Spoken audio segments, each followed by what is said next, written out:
सभी को मेरा नमस्कार। इसके पहले वाले वीडियो में हम क्या कर रहे थे, अध्याय 14 यानी ध्वनि का अध्ययन कर रहे थे, जिसमें से आप लोग का ये हो चुका है कि ध्वनि किसे कहते हैं, ध्वनि कैसे उत्पन्न होती है, ध्वनि हमारे कानों तक किस माध्यम से पहुंचती है। फिर हमने संपीड़न और विलयन के बारे में पढ़ा था।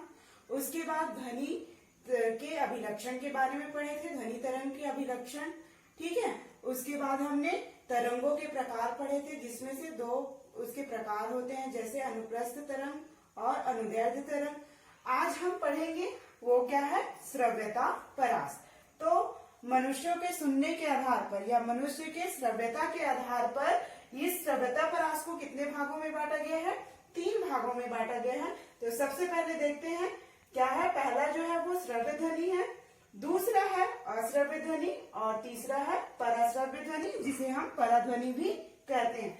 तो सबसे पहले देखो कि श्रव्य ध्वनि किसे कहते हैं। सबसे पहले देखेंगे कि श्रव्य ध्वनि किसे कहते हैं। तो हम सभी आवृत्ति की ध्वनियों को सुन नहीं सकते, यानी हमारी कान की सुनने की जो क्षमता है एक सीमा रहती है उसकी। तो लगभग हम कितने 20 हर्ट्ज से 20,000 हर्ट्ज तक की ध्वनि को हमारे कानों के माध्यम से हम क्या कर सकते हैं, सुन सकते हैं। इसके अलावा जो 5 वर्ष से कम आयु के जो बच्चे होते हैं वे और कुछ जंतु जैसे कुत्ते हो गए, ये 25 किलो हर्ट्ज से तक की ध्वनि को क्या कर सकते हैं, सुन सकते हैं। तो ये सभी किसके अंतर्गत आएंगे, श्रव्य ध्वनि के अंतर्गत आएंगे। दूसरा देखिए कि अश्रव्य ध्वनि हम किसे कहते हैं। तो ध्वनि किसे कहते हैं, तो 20 हर्ट्ज से कम आवृत्ति की ध्वनि क्या कहलाती है, अश्रव्य ध्वनि कहलाती है। इसके लिए उदाहरण मैं लेना चाहूंगी, जैसे क्या होगा, जब भूकंप के समय जो पृथ्वी के भीतर जो तरंगे होती है वो हो गई। इसके अलावा रासायनिक और नाभिकीय विखंडन में जो ध्वनियां उत्पन्न होती है वो किसके अंतर्गत आएगी, अश्रव्य ध्वनि के अंतर्गत आएगी। तीसरा देखिए कि पराश्रव्य ध्वनि किसे कहते हैं।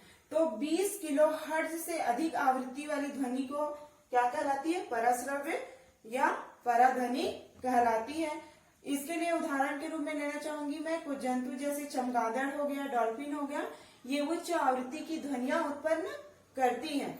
जैसे कीट पतंग हो गए, इनकी जो सुनने की क्षमता है, जो कीट पतंगों की सुनने की या श्रवण जो इंद्रियां होती है वो क्या होती है, बहुत अधिक सुग्राही होती है। मतलब ये जो चमगादड़ होते हैं उसकी जो उच्च ध्वनियां होती है, जो हम लोग ची ची करके आवाज निकालते हैं, उनको क्या करते हैं, ये कीट पतंग सुन सकते हैं, जिसकी वजह से ये चमगादड़ों के द्वारा पकड़े जाने से क्या हो जाते हैं, बच जाते हैं।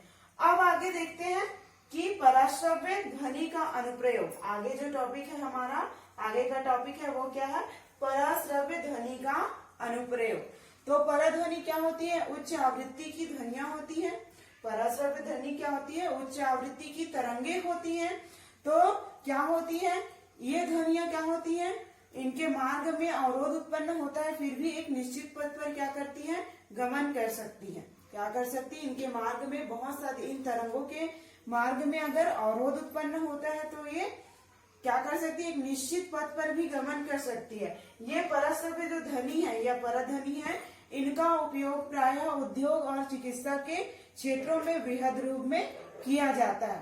पराध्वनि का उपयोग प्रायः साफ करने के लिए इसका उपयोग किया जाता है। किस चीजों को साफ करने के लिए, आगे देखते हैं। ऐसी चीजों को साफ करने के लिए उपयोग किया जाता है जिससे हम आसानी से सामान्य विधि द्वारा हम वहां तक नहीं पहुंच सकते, या फिर उसमें पहुंचने में क्या होती है, हमें बहुत अधिक कठिनाई होती है। जैसे विषम आकार के पुर्जे, इलेक्ट्रॉनिक उपकरण है, इन सभी को साफ करने के लिए क्या करते हैं, पराध्वनि का उपयोग किया जाता है। तो इस तकनीक में हम क्या करते हैं, जैसे हमारे विषम पुर्जे हो गए या इलेक्ट्रॉनिक उपकरण हो गया, तो उसको हम साफ करने के लिए पराध्वनि का उपयोग किस प्रकार से करते हैं, तो आइए हम इसको जानते हैं। तो इसको हम जिसको साफ करना रहता है, जैसे कोई भी इलेक्ट्रॉनिक उपकरण हो गया, तो हम उसको क्या करेंगे, साफ करने के लिए उसको साफ करने वाले एक विलयन में क्या करते हैं, रखते हैं।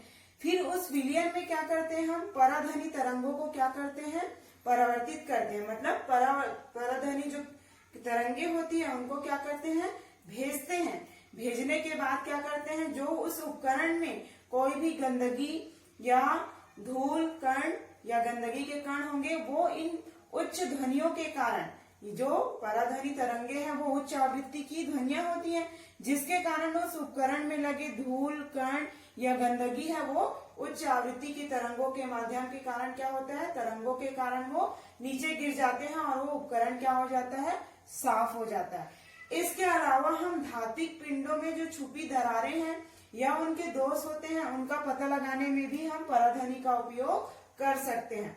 इकार्डियोग्राफी का उपयोग हम पराध्वनि के रूप में करते हैं।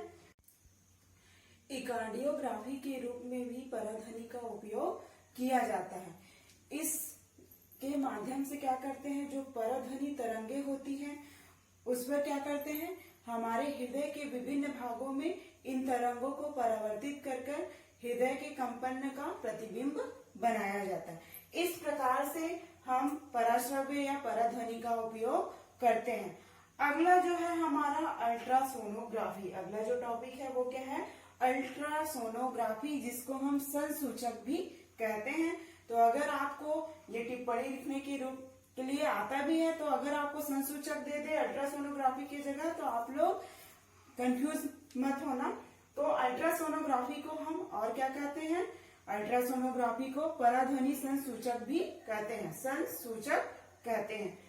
अल्ट्रासोनोग्राफी के बारे में आप लोग सभी जानते हो, सोनोग्राफी के बारे में सुने भी होंगे। अल्ट्रासोनोग्राफी के द्वारा हमारे शरीर के आंतरिक भागों का मतलब प्रतिबिंब प्राप्त कर सकते हैं। जैसे क्या हो गया, यकृत हो गया, और क्या हो गया, पित्ताशय हो गया, गुर्दे हो गए, इन सभी का प्रतिबिंब हम प्राप्त कर सकते हैं। इसके अलावा जैसे हमारे शरीर में गुर्दे पर कहीं पर पथरी है या फिर गुर्दे में ट्यूमर है, इन सभी का पता भी इस अल्ट्रासोनोग्राफी के द्वारा किया जा सकता है। इस तकनीक का उपयोग कैसे करते हैं, आइए हम जानते हैं। इस तकनीक के माध्यम से हम क्या करते हैं, इस तकनीक के द्वारा शरीर के ऊतक में क्या करते हैं, ये तरंगे गमन करती है और ये उस स्थान पर परावर्तित हो जाती है जहां पर हमारे शरीर के ऊतक का क्या है, घनत्व में परिवर्तन होता है। फिर इन तरंगों को क्या करते हैं, हम विद्युत संकेतों में परिवर्तित किया जाता है और इस प्रकार से हमारे शरीर के आंतरिक हिस्सों का क्या करते हैं, प्रतिबिंब प्राप्त कर सकते हैं। फिर इसे मॉनिटर में क्या कर दिया जाता है, मॉनिटर या फिल्म के रूप में इसको हम प्रतिबिंब प्राप्त कर सकते हैं। इसके अलावा अल्ट्रासोनोग्राफी का उपयोग गर्भ में पल रहे यानी गर्भकाल में जो भ्रूण होते हैं, जो गर्भस्थ शिशु होते हैं, उनके बारे में जानकारी भी अल्ट्रासोनोग्राफी के द्वारा हम प्राप्त कर सकते हैं। जैसे अगर वो गर्भ में पल रहा है, कोई छोटा शिशु है या भ्रूण है, उसके बाद क्या है शिशु, तो उसको कुछ बीमारी है क्या, उसकी शारीरिक जो डेवलपमेंट है यानी उसका जो विकास है, शारीरिक विकास है, वो पूरी तरीके से हो रही है कि नहीं, उसके सभी अंग अच्छे तरह से विकसित हो रहे हैं कि नहीं, उनमें वृद्धि हो रही कि नहीं, इन सभी की जानकारी भी हम इस सोनोग्राफी के द्वारा हम प्राप्त कर सकते हैं। अगला जो हमारा टॉपिक है वो क्या है, सोनार। तो सोनार क्या है, सोनार एक ऐसी युक्ति है जिसके माध्यम से हम जल में स्थित पिंडों की दूरी, दिशा तथा चाल को क्या कर सकते हैं, ज्ञात कर सकते हैं। किसके माध्यम से, पराध्वनि तरंगों के माध्यम से। इसमें क्या होता है, एक क्या रहता है, प्रेषित्र होता है जिसको हम इंग्लिश में ट्रांसमीटर कहते हैं, और एक क्या होता है हमारा संसूचक होता है जिसको इंग्लिश में हम रिसीवर कहते हैं।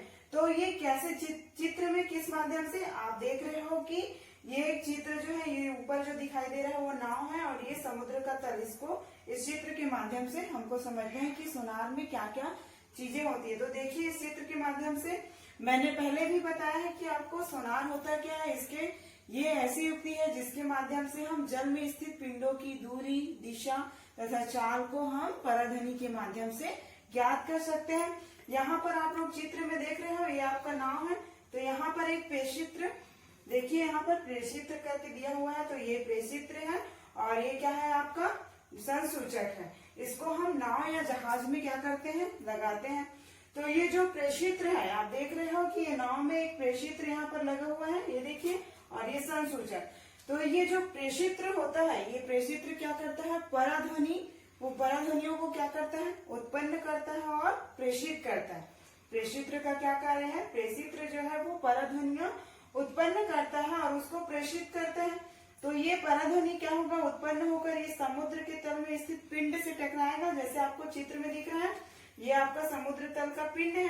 तो यहाँ से क्या हो रहा है, ये पराध्वनि उत्पन्न हो रही है और ये समुद्र तल से क्या हो रही है, टकराती है। टकराने के पश्चात क्या हो जाता है, ये परावर्तित होकर संसूचक के द्वारा क्या होता है, ग्रहण कर लिया जाता है। यहाँ से ये पराध्वनि परावर्तित हुई और ये समुद्र के तल से क्या होती है, टकराती है। समुद्र में स्थित पिंड से टकराने के बाद फिर वो क्या होती है, परावर्तित होकर ये संसूचक के द्वारा क्या होता है, ग्रहण किया जाता है। उसके बाद इसको क्या है, विद्युत संकेतों में परावर्तित किया जाता है। क्या है, प्रेषित्र और संसूचक के बीच जो समय अंतराल ज्ञात करके पिंड की दूरी को हम ज्ञात कर सकते हैं। तो इसको हम इसके माध्यम से समझेंगे। देखिए कि माना कि पराध्वनि संकेत में प्रेषण तथा अभिग्रहण में लगा समय अंतराल क्या है, टी है। आप देख रहे हो कि पराध्वनि संकेत में जो हमने संकेत दिया था कौन सा, प्रेषित्र और संसूचक, तो प्रेषण और अभिग्रहण में लगा समय अंतराल क्या है आपका, टी है। तथा समुद्री जल में ध्वनि का चाल क्या है, v है। ठीक है, समुद्री जल में जो ध्वनि का चाल है उसको हमने क्या माना है, v माना है। और तय की गई कुल दूरी बराबर क्या होगी, 2d। आपने देखा था कि जो प्रेषित्र द्वारा जो तरंगे उत्पन्न हो रही है उनकी दूरी भी d है, जिस चित्र में आपने देखा था। और जो संसूचक के द्वारा ग्रहण किया गया था वो भी क्या था, d था उसका भी।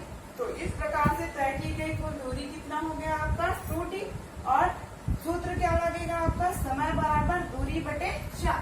सूत्र क्या है आपका, समय बराबर दूरी बटे 4। तो समय क्या है आपका, t, तो हमने इसको t से दर्शाया है। और दूरी क्या दिया है आपका, 2d, तो हमने दूरी के जगह आपका मान रख दिया है 2d।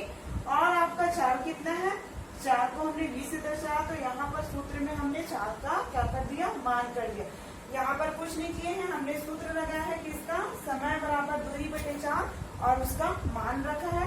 समय t आपको दिया है, दूरी क्या दिया है 2d यहाँ से, और 4 कितना दिया है v, तो मान रख दिया। अब क्या होगा, गहराई नापेंगे तो d यहाँ पर पक्षांतर हो जाएगा, d यहाँ पर क्या हो जाएगा, पक्षांतर हो जाएगा। और क्या बचेगा हमारा, vt क्या हो जाएगा, तो ऊपर आ जाएगा और 2 जो है वो क्या होगा, नीचे चले जाएगा। इस प्रकार हम संसूचक और प्रेषित्र और संसूचक के बीच समय अंतराल ज्ञात कर हम पिंड की दूरी ज्ञात कर सकते हैं। इस प्रकार से आप लोग का अध्याय 14 यानी ध्वनि जो चैप्टर है वो पूरी तरीके से समाप्त होती है। अगर आपको किसी भी प्रकार की मतलब समस्या हो या फिर डाउट हो तो आप पूछ सकते हो मुझसे। आप लोग को जो नोट्स दिया जाएगा पीडीएफ के माध्यम से, उसको आप लोग अपनी कॉपी में लिखेंगे। मैंने शुरुआत में भी बताया था कि ये चैप्टर किससे रिलेटेड है, फिजिक्स से। तो आप लोग अपनी इसको फिजिक्स वाले भाग में लिखोगे कॉपी में, या फिर फिजिक्स की अलग कॉपी बनाओगे तो उसमें आप अलग कॉपी में लिखोगे। तो इस प्रकार से ये चैप्टर क्या होता है, खत्म होता है। आगे का जो चैप्टर है उसको हम नेक्स्ट वीडियो में पढ़ेंगे। तब तक के लिए धन्यवाद।